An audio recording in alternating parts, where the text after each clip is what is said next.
Thank you ప్రభు. కాదురా, నేను ఎంత మిస్ అయ్యానో అంటే క్షమించాలి.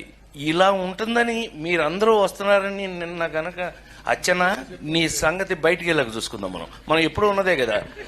వీళ్ళందరి నుంచి పక్క తీసుకెళ్ళి అచ్చన నేను మళ్ళీ పైకి హలో ఆయన వేరా అలిగా ఏడు ఎక్కడ అంజాడు ఇలా మనకు అలవాటే కదా. సత్యంగా నిన్న నేను ఎన్టీఆర్ అవార్డు తీసుకోవడానికి విజయవాడ వెళ్ళాల్సి వచ్చింది. చప్పట్లు కొట్టరా? బుద్ధుందా లేదా నాకు? ఎన్టీఆర్ అవార్డు అని చప్పట్లు కొట్టరా?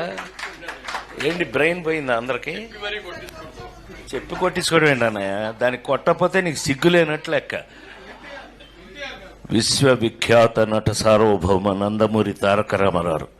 సో అది ఆ అవార్డు నిన్న ఈ సంవత్సరం అదేదో ఆ ఇంట్లో తెలుసుగా, మీ అందరికి ఐడియా ఉందో లేదో, ఎన్టీ రామారావు ఇంట్లో గొడ్ల చావిట్లో పుట్టాను నేను. థ్యాంక్ యూ ప్రభు. కాదురా, నేను ఎంత మిస్ అయ్యానో అంటే క్షమించాలి. ఇలా ఉంటుందని మీరందరూ వస్తున్నారని నిన్న గనక అచ్చన నీ సంగతి బయటికి వెళ్ళక చూసుకుందాం. మనం ఎప్పుడూ ఉన్నదే కదా. వీళ్ళందరి నుంచి పక్క తీసుకెళ్ళి అచ్చన నేను మళ్ళీ పైకి హలో ఆయన వేరా అలిగా ఏడు ఎక్కడ అంజాడు ఇలా మనకు అలవాటే కదా. సత్యంగా నిన్న నేను ఎన్టీఆర్ అవార్డు తీసుకోవడానికి విజయవాడ వెళ్ళాల్సి వచ్చింది. చప్పట్లు కొట్టరా?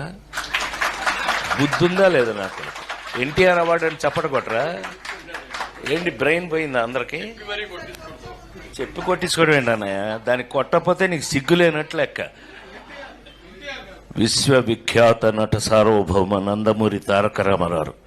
సో అది ఆ అవార్డు నిన్న ఈ సంవత్సరం అదేదో ఆ ఇంట్లో తెలుసుగా, మీ అందరికి ఐడియా ఉందో లేదో, ఎన్టీ రామారావు ఇంట్లో గొడ్ల చావిట్లో పుట్టాను నేను.